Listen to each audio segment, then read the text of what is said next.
the periodic table of elements. Check this out. In Shabbat Stone, it says that at some point in time, in an anointed time, that there was a mighty explosion in the waters of Nun, the universe. Something happened. In science, we call it the Big Bang.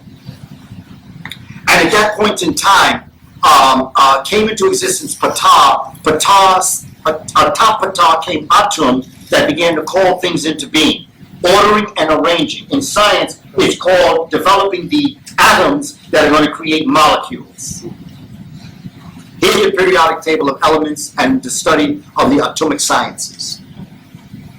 As you know,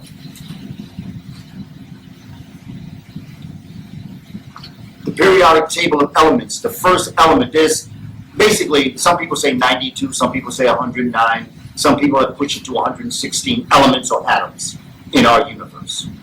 The first one is, anybody know? Hydrogen. Hydrogen, that's number one.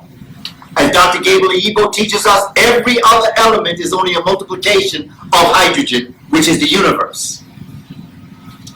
Let me take you out into outer space.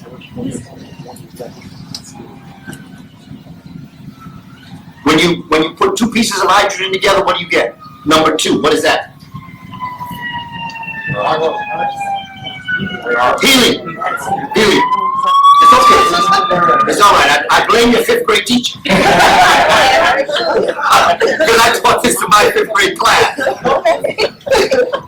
When you put three pieces of hydrogen together, what do you get? It's number three on the periodic table of elements. Lithium. When you put six together, what is it? Carbon. There we go. Y'all don't count. When you put eight together, it's oxygen. Okay. All of it is multiplications of hydrogen, which is the original cosmic. It's the universe multiplied by itself, but it orders and arranges itself. Now, let's go to the periodic table of elements. Okay? The idea of twins. Two. Two, put in parentheses, 1 squared. Okay, I'm going to walk this with you so that, because time won't allow me, because normally I would put it on the board and write it out, but we're going to walk through it.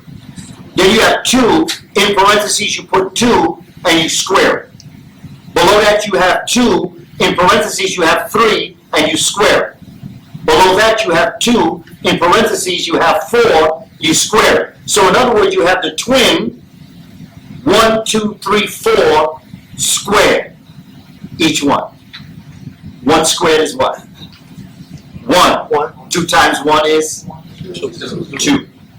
Okay, now, when you get to the atom, you know that you have shells around the atom that circle, all right? Electrons that circle the nucleus of the proton and the neutron.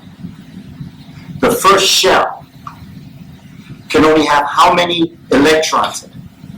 1. 2. After 3, lithium now goes on to the next shell.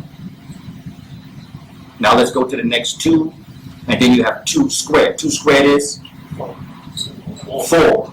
2 times 4? 8. How many electrons do you have in the second shell? Can have no more than that. 8.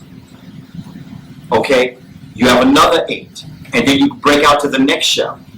3 squared is 2 times 9? 18. How many electrons are in that shell? Can't have no more than 18. Think of how perfect the universe is ordered and arranged. And sister, it's not even connected. You know what I mean? It's not even connected. Okay, now let's go 4 squared. 4 squared is 16. 2 times 16 is 32. When you break out to the next shells, how many electrons can only fit there? 32. That's how perfect the universe is. That's how perfect it is. And that's how we should teach it to our children and to our community. Because you want to know something? I bet you that there's many people in this room that will never forget the exercise that we just went through. Now, if we could do that like this, imagine what could happen with our children.